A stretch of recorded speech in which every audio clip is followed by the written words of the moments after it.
Here's the paradox Manhattan professionals can't solve. You're optimizing everything: cold plunges at 5 a.m., dopamine fasting, peak macronutrient tracking, six-figure executive coaches telling you to breathe better, yet the March 2026 burnout numbers tell a brutal story.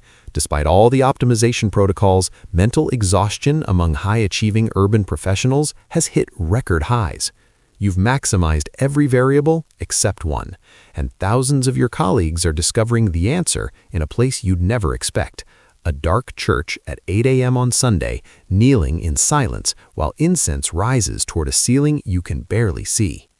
Here's what's happening. Gregorian chant isn't just beautiful, it's a physiological reset button. Research from Imperial College London measured monks throughout a 24-hour period and found their blood pressure and heart rate dropped to their lowest points during chanting. The regular breathing patterns and musical structure produce what Dr. Watkins calls a significant and positive physiological impact, lowering stress, reducing anxiety, and increasing what they called efficiency in the workplace. Dr. Andrew Weil confirms the mechanism. When you listen to slow, relaxing music, your heart naturally beats more slowly, breathing deepens, and brain waves slow down. These are the physiological components of the relaxation response. One relevant radio segment went further, describing chant as coffee for the soul. It actually stimulates the cerebral cortex, helping the brain function better. The story of a French monastery makes this concrete. Monks there thrived for centuries on little sleep, intense prayer routines, and boundless energy.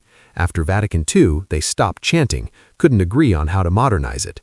Within months, they became sluggish. They abandoned vegetarianism for meat, hoping for energy. Nothing worked. Then Dr. Alfred Tomatis realized the only variable that changed was the chanting. When they brought it back, their energy returned. The brain needed that sonic frequency to function. Now, overlay that science with what's happening in Manhattan. You're surrounded by glass-walled offices designed for transparency and efficiency. You're optimized for output, but your nervous system is stuck in sympathetic fight or flight. The Latin Mass offers something radical, a complete sensory shift into parasympathetic rest and digest. Incense, candles, silence, chant, it's not nostalgia, it's an external nervous system regulation protocol. The 2026 data shows traditional Latin Mass attendance averaging 196 people per Mass, 20% higher than the average Novus Ordo Mass. And from 2019 to 2021, growth grew by over 30%. Projections suggest continued growth through the 2060s. But here's what the numbers don't capture. Bertolin Kiss, president of the international youth movement Juventutum, explains why high achievers are drawn to the old rite. It raises the bar. When you're not part of the mainstream, you have to really want it. This concept of dumbing down or sugarcoating everything in the hope that it will be more accessible to young people, I don't see the fruits of that. If you raise the bar, there are only about 2 out of 10 people who will accept the challenge, but they really accept it and start working toward it. That's the language of high performers, not passive consumption, active mastery. The High Mass isn't a casual Sunday obligation, it's a spiritual Ironman, a complex, high-stakes discipline that demands preparation, focus, and surrender.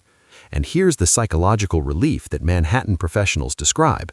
The Mass doesn't center on the priest's personality. There's no "good morning, everyone," no improvisation, no wondering what you'll get this week. It functions like an operating system, precise, unchanging, reliable. In a city where everything is fluid, where your job can vanish overnight, where algorithms dictate your attention, the Latin Mass offers something the corporate world cannot: stability. Michael Snellen, who works with young Catholic families, put it simply: young people and young families are hungering for stability. Something like an altar rail fosters order compared to a communion line without patents. If you're on vacation and have to attend Mass at a random parish down the road, can you be certain whether that parish will or will not have a guitar and drum kit? One usually knows what to expect when they attend the Latin Mass, and that brings peace of mind. The irony is profound. In the most atomized city in America, where professional guilds and elite social clubs offer networking but rarely connection, traditional parishes are creating something unexpected: genuine community, a shared countercultural identity that goes deeper than LinkedIn. Young tech professionals, lawyers, and financiers are revitalizing aging urban cathedrals, not despite the silence and rigor, but because of it.